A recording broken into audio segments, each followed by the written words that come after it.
Anand gardens లోని కందుకూరి వీరేశలింగం దంపతుల సమాజ మందిరంలో కాంగ్రెస్ పార్టీ నాయకులు ఘనంగా నివాళులర్పించారు. సంఘ సంస్కర్త మహనీయుడు కందుకూరి వీరేశలింగం పంతులు 107వ వర్ధంతి సందర్భంగా స్థానిక ఆనంద్ గార్డెన్స్ లోని కందుకూరి వీరేశలింగం దంపతుల సమాజ మందిరంలో కాంగ్రెస్ పార్టీ నాయకులు ఘనంగా నివాళులర్పించారు. ఈ కార్యక్రమంలో కాంగ్రెస్ పార్టీ జిల్లా అధ్యక్షులు టీకే విశ్వేశ్వరరావు, రాజమహేంద్రవరం సిటీ కాంగ్రెస్ అధ్యక్షులు భాలేపల్లి మురళీధర్ పాల్గొని కందుకూరి సమాధి వద్ద పూలమాలలు వేసి శ్రద్ధాంజలి ఘటించారు.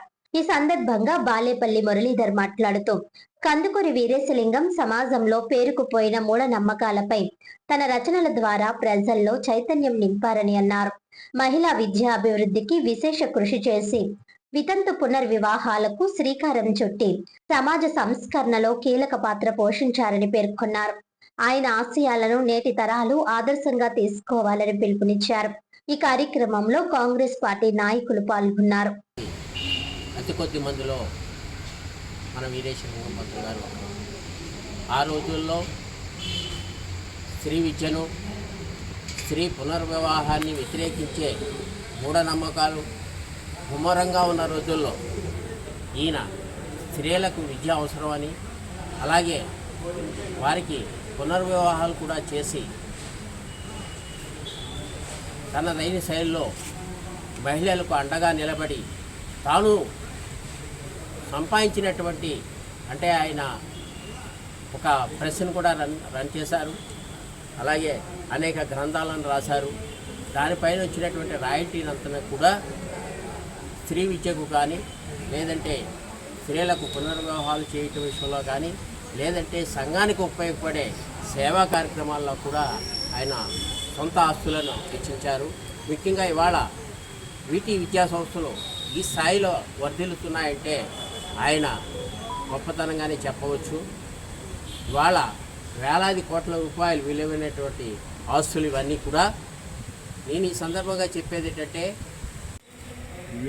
జిల్లా కాంగ్రెస్ పార్టీ వికలాంగుల విభాగం అధ్యక్షుడు సభ్యులు విజయదుర్గారెడ్డి మాట్లాడుతుంది. ఈరోజు మన వీరేశలింగం పంతులు గారి వర్ధంతి సందర్భంగా టీకే విశ్వేశ్వరరెడ్డి గారి ఆధ్వర్యంలో ఈ యొక్క కార్యక్రమం 107వ జయంతి వర్ధంతి కార్యక్రమం జరుగుతుంది. అలాగే వీరేశలింగం పంతులు గారు సంఘ సంస్కర్త అయినటువంటి ఆయన తన సొంత డబ్బుతో ఎంతోమందికి వితంతు వివాహాలను జరిపించి దేశంలోనే ప్రప్రథమంగా వితంతు వివాహాన్ని జరిపించి ఈరోజు ప్రజల్లో చైతన్యం కల్పించినటువంటి వ్యక్తి ఎవరైతే ఉన్నారంటే అది వీరేశలింగం పంతులు గారు. మరి ఆయన ఆశయాలను ప్రతి ఒక్కరూ కూడా పాటించవలసిన అవసరం ఉంది. తన సొంత ఖర్చులతో విద్యా సంస్థలను ఏర్పాటు చేసి ఎంతోమందికి విద్యను అందించారు.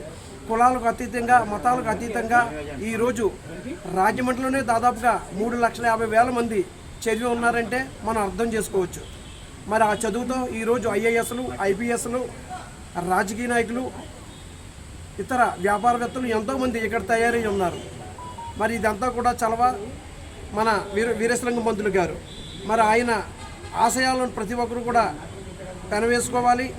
అలాగే ఏవైతే ఇనేస్పేట అనే ఏరియా ఉందో ఆ ఇనేస్పేట ఏరియాలోని కూడా స్కూల్ ఏర్పాటు చేసి ఎంతోమందికి విద్యను అందించిన వ్యక్తి వీరేశలింగం పంతులు గారు. మరి ఆయన పేరుని ఇన్నీస్పేట అనే ఇంగ్లీష్ ద్వారా గారి పేరు తీసివేసి ఎంతోమందికి ఉపయోగపడినటువంటి వ్యక్తి వీరేశలింగం గారు. ఆయన పేరు మీద వీరేశలింగం పేట ఏర్పాటు చేయాలని పెద్దలైనటువంటి వారికి కూడా తెలియపరచడం జరిగినది.